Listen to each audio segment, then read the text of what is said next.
اور پیارے نبی جناب محمد رسول اللہ صلی اللہ علیہ وسلم کی احادیث کی روشنی میں آپ سب کو بتلانے کی کوشش کروں گا کہ اخوت و بھائی چارگی کیا ہے۔ اللہ کے نبی صلی اللہ علیہ وسلم نے ہم سب کو اور خصوصاً صحابہ کرام رضوان اللہ علیہم اجمعین کو کون سا سبق سکھایا، کیا بتلایا۔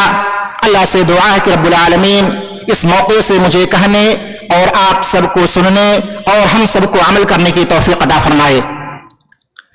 قرآن مجید کی آیت اللہ رب العالمین نے جو بیان فرمایا ہے اس کے اندر ایک چیز کا ذکر فرمایا ہے، اس دور کا بھی ذکر کیا ہے جب مکہ کے اندر لوگ ایک دوسرے کے خون کے پیاسے تھے۔ وَاذْكُرُوا نِعْمَتَ اللَّهِ عَلَيْكُمْ إِذْ كُنْتُمْ أَعْدَاءً، ایک دوسرے کے دشمن تھے، رب العالمین کا احسان ہوا، رب العالمین کی جانب سے ایک اہم اور عظیم نعمت رب العالمین نے اس آیت کے اندر ذکر کیا ہے کہ فَأَصْبَحْتُمْ بِنِعْمَتِهِ إِخْوَانًا، اللہ رب العالمین نے تمہارے دلوں کو جوڑ دیا اور تم بھائی بھائی ہو گئے۔ اور اخوت و بھائی چارگی کس اساس پر ہونی چاہیے، کس بنیاد پر ہونی چاہیے، وہ ہمیں سمجھنے کی ضرورت ہے۔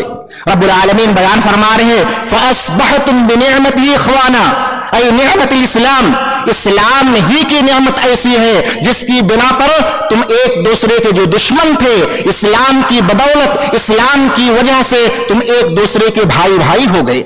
آئیے دوسری آیت پڑھ لیتے ہیں۔ اللہ رب العالمین بیان فرماتے ہیں انما المؤمنون اخوہ، جو رب العالمین نے معیار قائم کیا ہے اور جو اساس اور بنیاد ہونی چاہیے وہ ایمان، دین اور ایمان، یہ دو اساس ایسی ہیں اگر انسان اس پر قائم رہے تو مجتمع مستحکم ہو سکتا ہے اور اس فرد کے اندر اور پورے معاشرے کے اندر قوت اور پختگی پیدا ہو سکتی ہے۔ اللہ رب العالمین نے دوسری جگہ بیان فرمایا فَإِن تَابُوا وَأَقَامُوا الصَّلَاةَ وَآتَوُا الزَّكَاةَ فَإِخْوَانُكُمْ فِي الدِّينِ، معیار کیا رب العالمین بیان فرما رہے ہیں کہ نماز کو قائم کرنے والے ہوں، زکوٰۃ ادا کرنے والے ہوں، فَإِخْوَانُكُمْ فِي الدِّينِ، تمہارے بھائی ہیں۔ ایمان ہونا چاہیے اور دین ہونا چاہیے اور اسی کے بعد اسلام کے جو شرائع ہیں اور اسلام کی جو بنیادی چیزیں ہیں اس پر قائم ہونا چاہیے۔ اسی لیے اب صحابہ کرام کی زندگی کو دیکھیں گے، کہاں پر صہیب رومی ہیں، کہاں پر بلال حبشی رضی اللہ تعالی عنہ ہیں، اور کہاں کہاں کے صحابہ کرام یہ ایمان اور دین کی بدولت ایک دوسرے کے بھائی ہو گئے۔ یہی دو چیزیں تھی، دین اور ایمان تھا۔ آئیے ہم چند نقاط کو بیان کریں تاکہ آپ کے سمجھ میں آئے کہ ہم اخوت اور بھائی چارگی کے لیے ہم سب کو کون سا معیار اختیار کرنا چاہیے۔ تو پہلی چیز ہم ایسے آدمی کو اختیار کرنا چاہیے اخوت کے لیے، بھائی چارگی کے لیے، جس کے اندر دین و ایمان ہو۔ اللہ کے نبی جناب محمد رسول اللہ صلی اللہ علیہ وسلم نے بیان فرمایا الرجل علی دین خلیلہ فلینظر احدکم من یخالل، یہ مسند احمد کی روایت اور مسند ابو داؤد کی روایت ہے۔ اللہ کے نبی صلی اللہ علیہ وسلم بیان فرماتے ہیں کہ آدمی اپنے خلیل کے اس پر ہوتا ہے، دین پر ہوتا ہے، تو چاہیے کہ تم میں سے دیکھ لے کہ آدمی کیسا ہے۔ اس کو بھائی چارگی اختیار کرنے سے پہلے، اپنا بھائی بنانے سے پہلے سوچے یہ کون سا آدمی ہے، کس دین پر قائم ہے، دین اسلام پر قائم ہے، یا اس کے بعد ہماری دوستی کرنے سے، ہمیں اپنانے کی وجہ سے وہ ہمارا دین خراب ہو سکتا ہے، اس کے اندر فساد برپا ہو سکتا ہے۔ اور دوسری چیز یہ ہے کہ حسن اخلاق والا ہو، یہ اس کا خیال ہونا چاہیے۔ اللہ کے نبی صلی اللہ علیہ وسلم بیان فرماتے ہیں خود اپنے بارے میں ان من احبکم الی احسنکم اخلاقا، کہ سب سے زیادہ قریب میرے جو ہوگا وہ تم میں سے سب سے محبوب جو ہے وہ جو اخلاق کے اعتبار سے بہتر ہو۔ یہ بخاری کی روایت ہے۔ بھائی چارگی کے اختیار کرنے کے لیے چند وسائل بھی آپ سن لیں۔ کچھ چیزیں ایسی ہیں جو سلبی ہیں جس سے انسان کو دور رہنا چاہیے، بچنا چاہیے۔ اللہ کے رسول صلی اللہ علیہ وسلم بیان فرماتے ہیں